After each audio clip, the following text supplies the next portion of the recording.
One of the most important aspects of aim training for most people coming into Kovaaks is being able to take their newly developed aim into their favorite game. Unfortunately, it's easy to fall into an aim training routine that makes you better and better at aim training scenarios without actually being able to transfer this newfound aim well in game. Right off the bat, one of the best solutions for this problem is to tether your aim training time to your normal gaming session, making sure whenever you do one, you subsequently do the other. Opinions may differ on whether it's best to train before or after your gaming session, but either option is vastly superior to a routine where you alternate between aim training and gaming on different days. Or worse still, focusing on your aim training for weeks at a time before returning back to gaming. Rage and frustration will ensue. Another excellent way to combat this divergence between your training aim and gaming skill is by incorporating scenarios into your training routine that tie to the actions you'll be performing in-game. If you've hung around these parts before, then you know there are already some solid official playlists for the most popular games like Valorant or Apex Legends that do just that. As someone familiar with these games might guess, the Valorant playlist focuses mainly on static targets, whereas the Apex playlist focuses primarily on tracking. But you see, you don't necessarily have to train with a particular game in mind to ensure your aim transfers well in-game. Ideally, you'll develop the coveted Shroud-like aim, a type of aim that allows you to take your aiming excellence into whatever game you happen to fancy at the time, and just simply dominate wherever you go versus whoever you face. That's definitely the banner I choose to fly under, as all the games I used to love and enjoy are either dead, abandoned, or ruined by their own creators and hackers. Now I wander the digital landscape as an aiming Ronin with no game to call my home. In my time aim training to aspire to Grandmaster and beyond though, I've discovered some scenarios that helped me no matter what FPS subgenre I found myself in. These upcoming scenarios will help bridge the gap between your aim training and in-game aim, especially if you've neglected tethering both of your playtimes together, or are simply unable to for whatever reasons beyond your control. So let's get right into just what these scenarios are and what they have to offer you. First off, we have arm turn aiming. One of the biggest differences between normal gameplay and aim training is how often you move and adjust your mouse. In Kovaaks, with a bit of practice and familiarity, the average player can position the mouse directly at the center of their comfortable range of motion and not have to pick up and reposition the mouse at all in most of the aim training scenarios. In game though, you'll be repositioning your mouse all the time as you look around, scan for targets, loot, or even perform advanced movement techniques like air strafing, where your character changes direction or increases speed mid-air depending on where your camera is facing while performing the technique. Plenty of in-game scenarios can arise where you suddenly find yourself forced to take aim at a target outside your natural range of motion. And when this happens, arm-turning aiming is the perfect scenario to help still win these awkward engagements and get more used to aiming immediately after swiping. Over the course of 3 minutes, a bot will move 360 degrees around you, forcing you to pick up your mouse and reset multiple times over the course of the challenge in order to keep up with it. It's fairly easy to track, at least compared to some of the other scenarios, close fast race, with the challenge coming from resetting your mouse while maintaining aim. Great scenario, 5 out of 7. Next we have another scenario that's definitely one of my personal favorites, floating heads. As the name would suggest, this scenario has a bunch of targets moving about at various speeds. I personally prefer 400%, and this is the most popular speed people will use. The vast majority of shooter games you play will have enemies with very similar hitboxes, regardless of the character, though there are a few important exceptions like Overwatch, where certain characters have wildly different hitboxes and sizes. Regardless, getting used to aiming accurately at head-level targets is helpful no matter the FPS game you happen to play, as nearly all have some form of headshot multiplier. If you have a background with tactical shooters, you may be familiar with the importance of keeping your sights leveled wherever you suspect an enemy head might try peeking out. To minimize the distance, if any, you have to move your mouse before firing.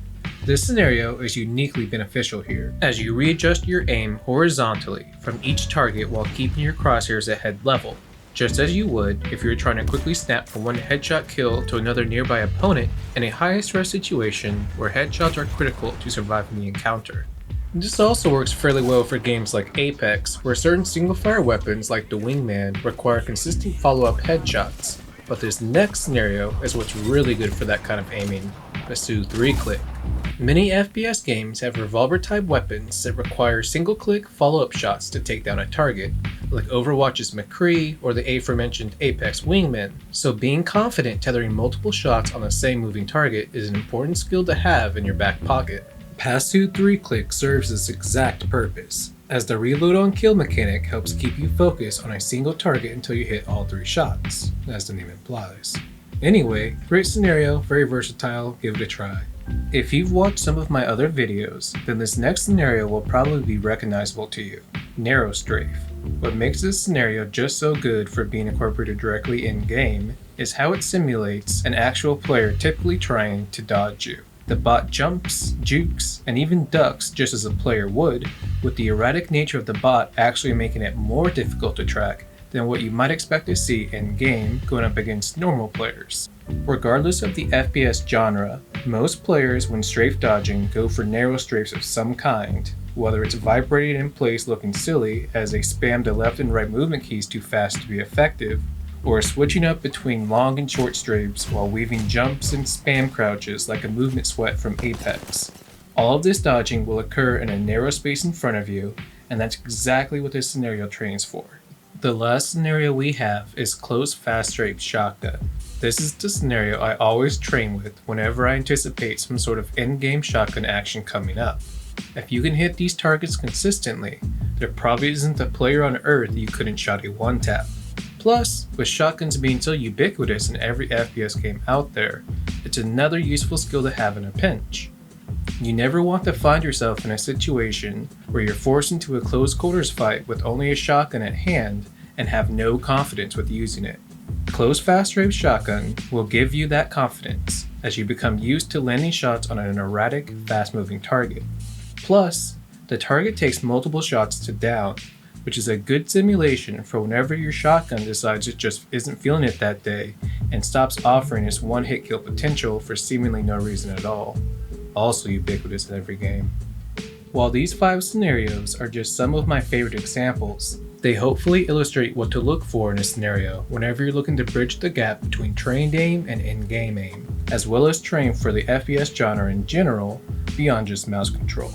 Many FPS games share the same fundamentals, particularly in the same subgenre. It's why some of the first Valorant pros were former CSGO players, or people familiar with Titanfall 2, Quake, or other movement shooters naturally having an upper hand in Apex Legends, compared to someone who's only ever played tactical shooters. If you at least know what kind of subgenre you're interested in, you can focus more on the scenarios of that subgenre, like static clicking if you're interested in the aforementioned tactical shooters, but even for games across the spectrum of FPS subgenres, fundamentals like knowing how to use revolvers or shotguns carry over without issue. So a little addendum here for the interested. I've been asked quite a few times how my personal Kovaaks aim affects me now in game, and I think one of the biggest changes it made for me was massively expanding the arsenal of weapons I felt confident in using. Prior to aim training, I felt compelled to always seek out the best, most meta weapons available in-game and throw hours upon hours into them before I finally felt like I could use them comfortably. Now I feel confident using pretty much any weapon at any time, from shotgun to sniper rifles. I will say though, that trajectory type weapons like grenade launchers, or really just grenades in general, are still a weakness of mine, and there's nothing I could find so far in Kovaaks that really helps with that. And don't tell me just to play rocket scenario, you play rocket scenario, alright? So it's one of those in-game skills that are best learned in-game, just like movement mechanics and recoil control. But so long as the weapon shoots bullets, I can use it confidently, whereas before aim training, anything outside the AR-LMG category was generally off limits for me, and I utilized volume of fire and anticipating where the enemy was to secure my kills most of the time, rather than trying to straight up outshoot my opponent with accurate weapons. It was what it was. At least I didn't camp that often. Anyway, that's the list for today. Hope you enjoyed the video. Be sure to subscribe, and this is YT-voidhunt signing out.